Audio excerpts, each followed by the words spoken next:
몇 주째 전국이 마치 찜통에 갇힌 듯합니다. 지난달부터 기승을 부리고 있는 폭염이 장마가 끝나자 더욱 기세를 올리고 있는데요. 당분간은 이 무더운 공기들이 우리나라 상공에 머물면서 낮에는 폭염, 밤에는 열대야가 나타나는 곳이 많겠습니다. 김재훈 기자입니다.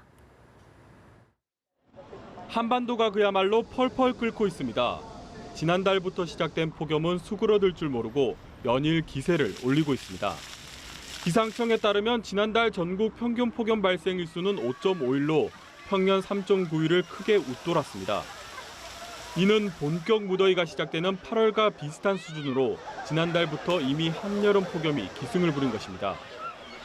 특히 밤에도 푹푹 찌는 열대야는 2배 이상 증가했고 서울의 경우 열대야가 9일이나 발생해 지난 1994년 이후 23년 만에 밤더위가 가장 심한 것으로 나타났습니다. 문제는 당분간 이 폭염의 기세를 꺾을 기류변화나 큰 비 소식이 없다는 것입니다. 일본 동쪽 해상에 위치한 커다란 고기압에 막혀 몇 주째 한반도 주변 공기 흐름이 원활하지 않는 가운데 남쪽에 위치한 열대 공기들이 밀려 올라와 우리나라 상공을 완전히 장악하고 있기 때문입니다. 고온 다습한 북태평양 고기압 영향권에서 강원 영동을 제외한 전국에 폭염특보가 발효 중인 가운데 당분간 낮 기온이 33도 이상 오르는 곳이 많겠고 열대야가 나타나는 곳도 많겠습니다. 다만 덥고 습한 공기 탓에 오후에는 대기 불안정으로 내륙 곳곳에서 강한 소나기가 쏟아지겠습니다. 기상청은 짧은 시간에 국지적으로 강한 비가 내릴 수 있는 만큼 순식간에 물이 불어나는 산간 계곡에서는 각별히 주의해 줄 것을 당부했습니다. 연합뉴스TV 김재훈입니다. 박근혜 대통령이 오늘 여름 휴가 뒤 첫 국무회의를 주재합니다. 인사 개편, 김영란법 시행 등 산적한 난제 속에서 하반기 국정운영 구상을 밝힐 것으로 보입니다. 윤석희 기자입니다. 박근혜 대통령은 오늘 국무회의에서 경제 안보 위기를 강조하며 경제 활성화 법안과 추경안 처리 등을 우선 당부할 것으로 보입니다. 박 대통령은 휴가 기간에도 조선업 구조조정을 겪는 울산을 방문해 지역 경제 활성화를 강조했습니다. 이렇게 잘 가꾸어져 있다 그래서 아주 특별히 왔습니다. 북한의 지뢰 도발 1주년을 앞두고 도발 가능성을 강조하며 사드 배치 등에 대한 국민적 단합을 호소할 가능성도 큽니다.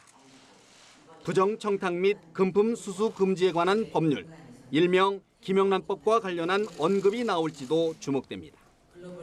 청와대는 지난달 28일 김영란법에 대한 헌법재판소의 합헌 결정 이후 지금까지 공식 입장을 내놓지 않고 있습니다. 박 대통령은 앞서 언론사 보도편집국장 간담회에서 좋은 취지로 시작했던 게 내수까지 위축시키면 어떻게 하느냐며 우려를 표시한 바 있습니다.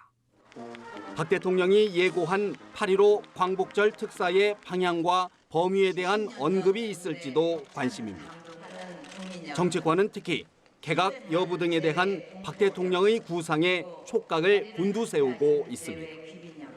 이미 인사검증 등 실무 차원의 개각 준비는 끝났고 대통령의 최종 결단만 남았다는 이야기가 나옵니다.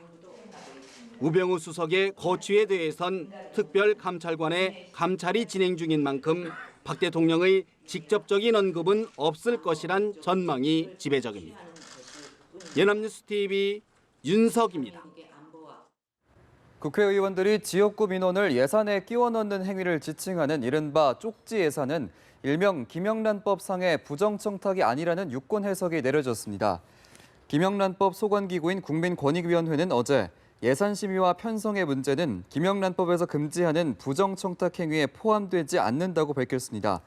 다만 쪽지 예산이 특정 개인이나 단체, 법인을 지원하기 위한 차원이면 부정청탁에 해당할 가능성도 있다고 여지를 남겼습니다.